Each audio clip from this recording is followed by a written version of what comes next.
You are listening to Chapter 7, Twisted Morals, written and created by Jasper BlackLace and audio by Kawushi.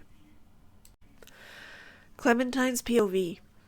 I woke up the next morning to extreme warmth from the sun roasting my face and Sage holding me so close to his chest I could hardly exhale enough to breathe. I slid my way out of his arms, embarrassed that I let him do that for the entire night. Sage slept for another hour before he finally woke up. I ultimately let him sleep for a while longer, as today will be the biggest challenge. We have to get to the top of the convenience store at the corner and climb back down. My only hope is we can climb down and get to the main road easily from there. "Morning," Sage says from behind me, making my skin heat slightly. "Morning, sir. We need to get moving. It's about midday and I expect it to take about 3 hours to get to the roof of our destination." I look over my shoulder at him before stretching my arms above my head, exposing the bottom of my bra and my scar that goes from my lower back to between my shoulders. I only know this because Sage goes silent, and seconds later his hand lands directly on my scar. His cold hands scare me. I jump away from his touch, deeply regretting it afterward, noticing I was the one who was cold and his heat was very welcomed. "Please don't touch that," I say, looking down to my pack and lugging it over my shoulder. "What's it from?" His question didn't come as a surprise, considering it's pretty jarring and visible on my body. It's basically a part of my blueprint. "It's not something we have time to talk about right now." My response crisp and direct before making my way towards the edge of the building. "How's your ankle this morning?" I change the subject quickly enough to make my point clear. "It's more mobile. I think I can make it further today." I look over at him. "Good. We need to make it to the fish hatchery once we climb down. There's a cabin that's abandoned and hopefully we can get there first and stay there for the night." I start my hike by jumping to the next rooftop before shouting back at him. "Any day now. My patience is back from yesterday. I just hope we get to where we need to and we have enough daylight to secure a safe resting spot for the night."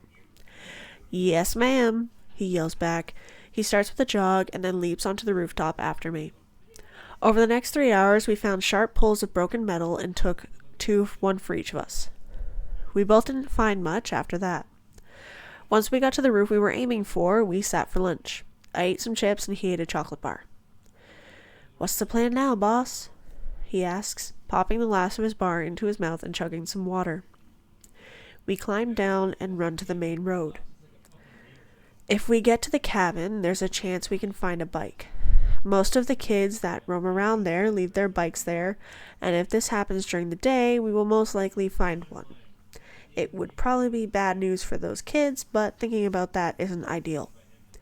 "So we are aiming for what exactly?" he asks, and then begins to pack his bag quickly as I do the same.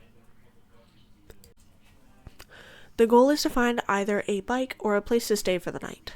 We can sleep in the abandoned cabin at the fish hatchery. He nods in agreement before we break for the ladder leading down to the ground. "Maybe we can hunt this store before we leave. There might be a gun behind the counter." He says so bluntly I lose my footing and slip down the rest of the way, scraping my knee on a loose nail. "Well, but let's hope these fuckers aren't attracted like sharks are," I say, flicking my knee in protest to its weak layers of flesh that do very little protect even more fragile insides. "Damn, you okay?" he asks, jumping down 4 steps of the ladder and kneeling down to investigate my knee. "Yep, let's keep going. We'll check the store, then get out of here."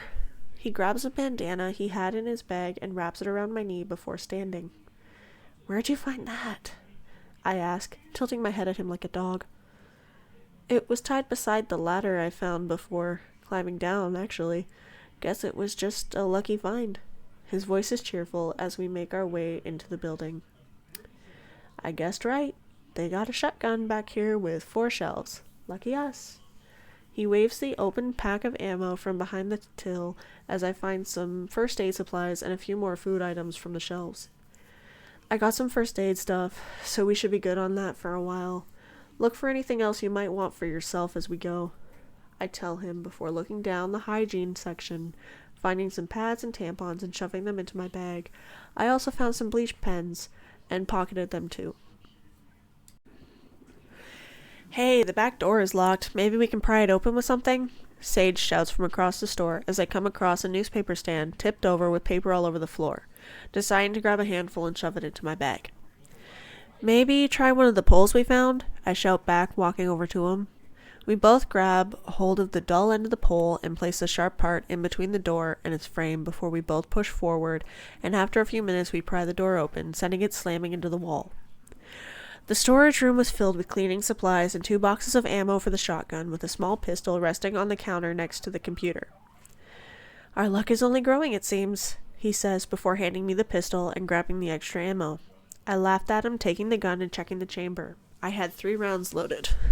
I walk back out into the main room, stunned at my visuals, as 3 creatures walk through the open front door. Our luck might not be as good as you thought. I yell back at him and shut the storage room door, locking us in. You have completed Chapter 7, Twisted Morals, written and created by Jasper BlackLace, audio by Kuushi. Thank you guys so much for listening, and we'll see you next time.